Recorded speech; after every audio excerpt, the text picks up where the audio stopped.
Hello everybody, welcome back to the B-Town Bible Reboot. Today's question is, who is the weeping prophet? It's not a term that a man of God probably would choose for himself, but it is Jeremiah. Jeremiah in chapter 9 verse 1 it says, "Oh, that my head were waters and mine eyes a fountain of tears, that I might weep day and night for the slain of the daughter of my people." He is a prophet that had a very difficult message. It's one, everybody wants to prophesy wonderful, beautiful things. Hey, we're going to be rich, we're all going to have abundance and have no worries, everything's great. But when the people stray, they must be warned and often judged. And what the Jewish people had done, they had turned from God and started worshiping Baal, these other gods. Not only that, they were sacrificing their own children. And he came out with a warning. And he's crying and he's weeping because he has a very troubling message. We're going into judgment because we refuse to listen to basically one of the Ten Commandments. Thou shalt have no other gods before me. It was a command. It was a very serious warning God was letting them know, because people, we tend to make gods out of everything. Today it's gods of money, gods of wealth, gods of entertainment, this and this and this. We have there's American Idol. And we were warned, thou shalt have no other gods before me. I alone am the one you will worship. But he writes this, "See, today I appoint you over nations and kingdoms, to uproot and tear down, to destroy and overthrow, to build and to plant." So even though in the midst of this great judgment that he is warning these people about, God lets them know this: not only to uproot and tear down, destroy and overthrow, but to build and to plant. Sometimes you must tear down to rebuild and to start planting again. But unfortunately with Jeremiah, though he is a great prophet, he stands up and says, "Then the Lord said unto me, the prophets prophesy lies in my name. I sent them not, neither have I commanded them, neither spake unto them. They prophesy unto you a false vision and divination, and a thing of naught, in the deceit of their heart."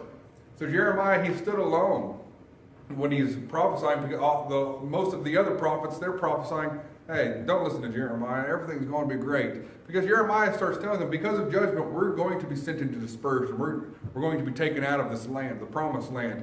And they come out and say, no, that's not true. Don't listen to Jeremiah. Because this is what we want, everything's going to be okay. And God says, they prophesy unto you lies. And Jeremiah basically stands up and says, you all are lying. You're liars. You're not prophesying God's words, you're prophesying your own, because God has said we are going into judgment. And it did not make him very popular. That is why, another reason, he's the weeping prophet. And so he tells himself, I am done. I can't say this anymore. This is too troubling to the people. But then I said, I will not make mention of him, meaning God, nor speak anymore in his name. But his word was in my heart like a burning fire shut up in my bones. I was weary of holding him back, and I could not. Then he writes, "Is not my word like a fire, says the Lord?" Jeremiah, so he told him, I cannot say this anymore. I cannot prophesy. I will speak no more of this. But he said, it's like fire in my bones. God will not let me be quiet. I must warn the people. And they get a hold of Jeremiah and they throw him into a cistern filled with mud, and he's sinking in. And others had to come rescue him. And you can say, well, I don't ever want to prophesy these terrible things. I don't like this.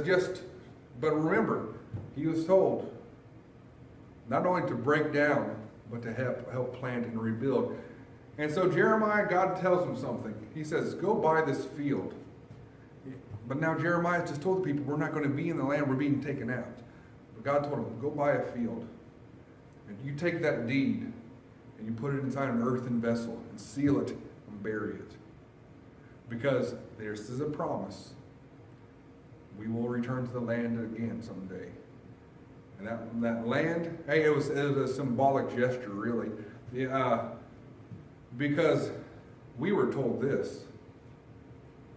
We have this treasure in earthen vessels, that the excellency of the power may be of God and not of us. He has given us something. He has given us a promise, because we're in a sin-cursed world, a desolate land. But he has given us a treasure in an earthen vessel, that someday we will go into a promised land. And within us is a deed, a place of belonging in this land. So Jeremiah, even though he had to prophesy terrible things, God did give him a message of hope.